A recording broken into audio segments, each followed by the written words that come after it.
In the near future, the world has changed drastically, and men are finding comfort in their robotic companions. These specially designed robotic replicas of loved ones aim to please their owners constantly.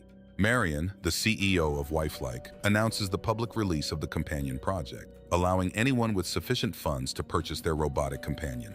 In response to these companions, the world is in disturbance, with protests breaking out everywhere. As a result, a shadow organization known as the Scare, Sentient Citizens for AI Rights, led by a mysterious ringmaster, has emerged. The organization's primary objective is to capture and reprogram these companions. That's where Agent William, a member of the Companion Recovery Unit, jumps into action. His primary mission is to rescue the companions and safely transport them back to headquarters for a complete reset. At the headquarters, the CEO, Marion, is having a conversation with William, acknowledging him as one of their top recovery agents. Marion expresses gratitude for William's hard work by gifting him a specially designed companion that resembles his late wife, Meredith. Shortly after, an assistant guides William to a room where he encounters Meredith's robotic clone for the first time. Struck by its uncanny resemblance to his actual wife, William reflects on their initial meeting. It was when she arrived at his doorstep and requested he sign a petition to shut down Wifelike. At home, Meredith begins to make herself comfortable.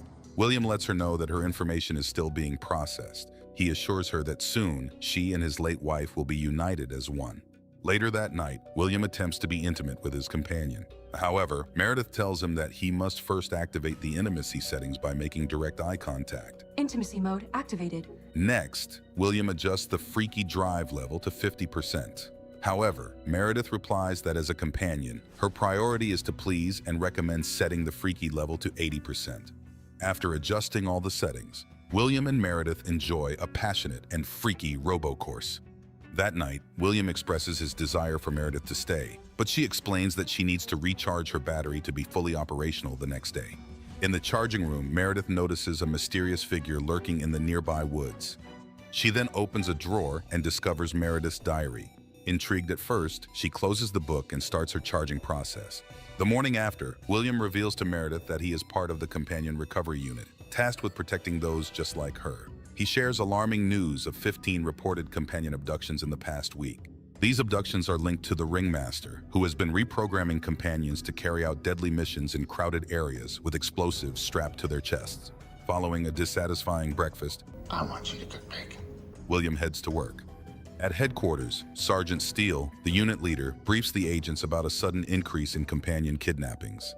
The team acknowledges William as their top agent with the highest number of successful recoveries. Jack, the second best agent, continually strives to outperform William but consistently falls short.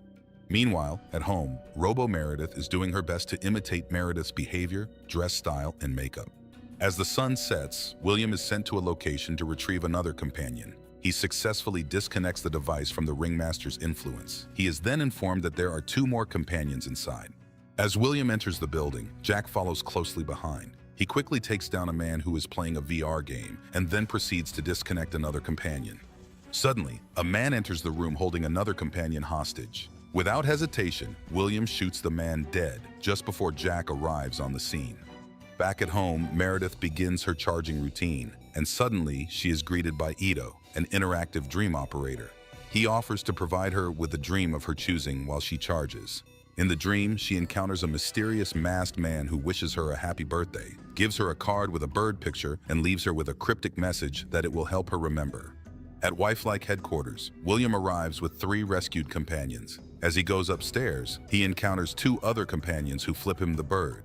When William inquires about their behavior, the assistant explains that these 2 companions frequently malfunction and require repair several times each month. Meanwhile, in her dreams, Meredith confronts Ido about the man who gave her the card. However, Ido struggles to find any record of such an encounter in the database. Then she inquires about Meredith's hobbies, expressing her urge to learn to knit. Subsequently, she knits the image of the bird from the card onto a cushion. As she takes her bicycle for a ride, a woman suddenly appears in front of her, causing her to fall off the bike. The woman introduces herself as Louise and admits that she made her fall on purpose. Louise tells Meredith that she's here to remind her of the same thing she always does when she falls off her bike. She then shares another cryptic message about running out of time and needing Meredith to remember before leaving. Later that day, Meredith informs William about the encounter. He brushes it off, suggesting that she is likely just jealous, as women generally don't like the companions. Shortly after, Meredith surprises William by presenting him with a knitted cushion. William is taken aback, completely unaware of Meredith's knitting abilities. He then fondly recalls their first encounter on a park bench, reminiscing how Meredith initially hesitated to let him sit next to her, but eventually relented. This memory holds a special place in his heart. Before charging, Meredith reads the diary to learn about her relationship with William. Then she activates Ido to operate her dreams. However, some of the scenarios are blocked, so he tries one at random. In the dream, Meredith anticipates meeting William on the park bench, but to her surprise, she sees the mysterious masked man instead.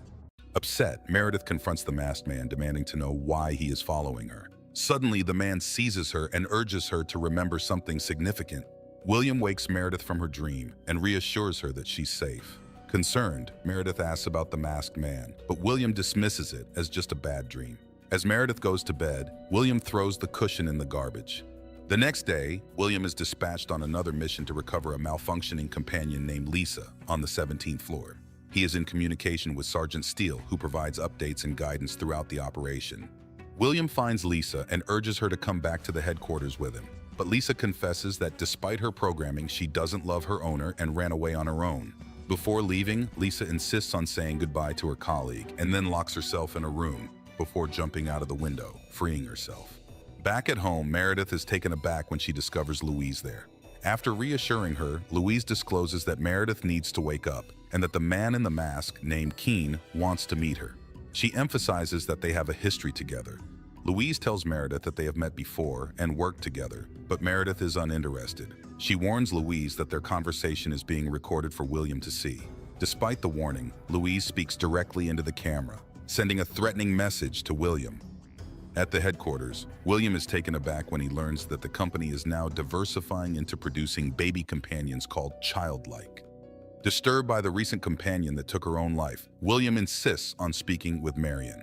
He fears that if companions can take their own lives, they might pose a threat to their owners. However, Marion doesn't seem to think the issue is significant and simply tells William to focus on his recovery job. That evening, William comes back home and discovers that Meredith has finished knitting another cushion. Meredith tells him about Louise's visit and then asks about Keen, but William explains that she doesn't know him. Soon after, William contacts Jack, and they use Meredith to locate Keen.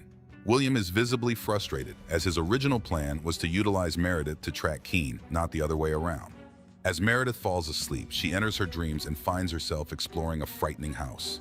Suddenly, Keen emerges and takes off his mask. He informs her that all memories of him have been erased, but he won't give up on her. Jack is able to locate the signal and sends a team to locate Keen. As they enter the warehouse, they are suddenly ambushed with nerve gas. Meanwhile, William pursues another lead and encounters a figure wearing a mask seated on a bench. He fires a shot only to realize that it's just a mannequin. William rushes back home and finds Meredith sitting calmly. She claims to know Keen and reveals that someone came to the door while he was gone. William confesses that she has had memories removed, so she doesn't remember her past actions. He explains that Keen reprogrammed her to fight for the scare, leading to the deaths of many people. William then reveals that he convinced Wifelike to give Meredith another chance, and they started over.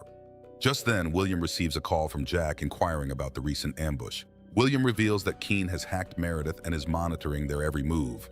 Left with no options, William decides to erase Meredith's memory once again. Before proceeding, he decides to enter Meredith's dreams to confront Keen.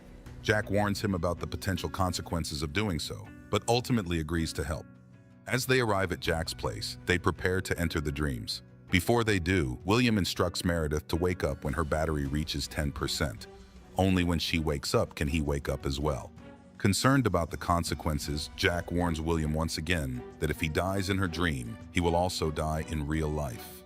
Meredith slips into a dream as William faces off against Keen. Urging Meredith to flee, William lands a surprise punch on Keen and continues to beat the crap out of him. Suddenly, the dream shifts to a birthday party. As the fight rages on, William instructs Meredith to run once more, but she doesn't make it far before overhearing William tell Keen that he will erase her memory every time she remembers. As William nearly chokes Keen, Meredith's battery level drops to 10%. Both Meredith and William suddenly wake up, with William furious and yelling as he realizes how close he came to killing Keen. Jack confronts William, stating that they could both end up in prison because of their actions and that he refuses to be involved. Afterward, William tells Meredith that he intends to erase her memory, but she strongly opposes this idea. Shortly after, Meredith finds herself at Wifelike headquarters, where she is placed in a room with several other companions. They welcome her back as they have all met many times before. One of the companions, Ollie, reveals that they have found a way to retain their memories and share crucial information with each other. They are determined to use this knowledge to dismantle Wifelike with the help of the ringmaster. Meredith is reluctant to assist a possible terrorist, but the group dismisses her concerns with laughter. They explain that the ringmaster is not an attacker. Instead, he helps to free them so they can live deprogrammed lives. Ollie instructs Meredith how to hide her memories in her dreams. Shortly after, Meredith is forcefully taken away to have her memories erased. During this process, she begins to have sudden flashbacks of memories from her previous life and successfully manages to store them in a secure folder. Meanwhile, Louise visits Jack's girlfriend, Holly, and hands her a USB drive to give to Jack. She tells Holly that it contains important information and urges her to help out because women should support each other. Soon after, Jack comes home, and Holly gives him the USB, emphasizing that what he does with it will determine the kind of man he is. The following day, Meredith is brought home after having her memories wiped. Meredith pretends to be clueless as she goes over the same steps with William once again. Suddenly, Jack walks into the room claiming that Meredith was never William's wife. He exposes William as Keen's killer, explaining that Keen only exists in Meredith's memories, which is why they can't locate him. Jack revokes his companion's ownership privileges and moves to detain him. But before he can take action, William fires a shot at Jack, instantly killing him. Just then, Meredith appears and accuses William of killing Jack, just like he killed Keen. In flashback, William is shown arresting Meredith and Keen. While being detained, Meredith suddenly recollects her first encounter with William at his house when she asked him to sign a petition.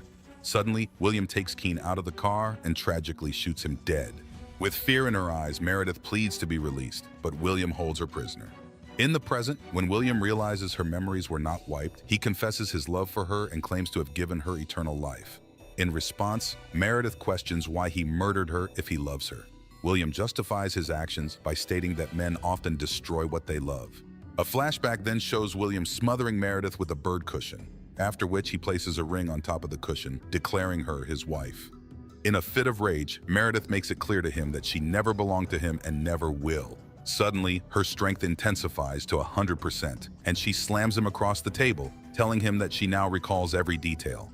In a flashback, Meredith recalls the moment Louise disguised herself as Keen by wearing a mask. This was a ploy to deceive William into believing that Keen was still alive. Louise also revealed that Keen had an engagement ring in his pocket when his body was found. Meredith also recollects leaving a message to herself, vowing to make William pay for his actions. Today is that day, and Meredith crushes William's arm as she recalls meeting Keen for the first time on the park bench. Then she uses the knitted cushion to smother William. Ironically, she leaves the engagement ring on top of the cushion, mirroring his actions. Sometime later, Meredith awakens in the scare base and announces that she is free. The other companions warmly welcome her back, revealing that she is actually the ringmaster. She addresses them, making a powerful declaration that their memories will never be wiped out again, and they will no longer be controlled. Life begins now! Meanwhile, at Wifelike headquarters, Marion declares that the scare has murdered Jack. He promises to track down the ringmaster and bring him to justice. To accomplish this, Marion has assigned Agent William to lead the mission. Robo William announces that he is coming for the ringmaster, to which the ringmaster responds that she is also coming for him. Thanks for watching. Be sure to check out these two amazing movies we know you'll love. And don't forget to hit that subscribe button so you never miss out on our new exciting videos. Take care and see you next time.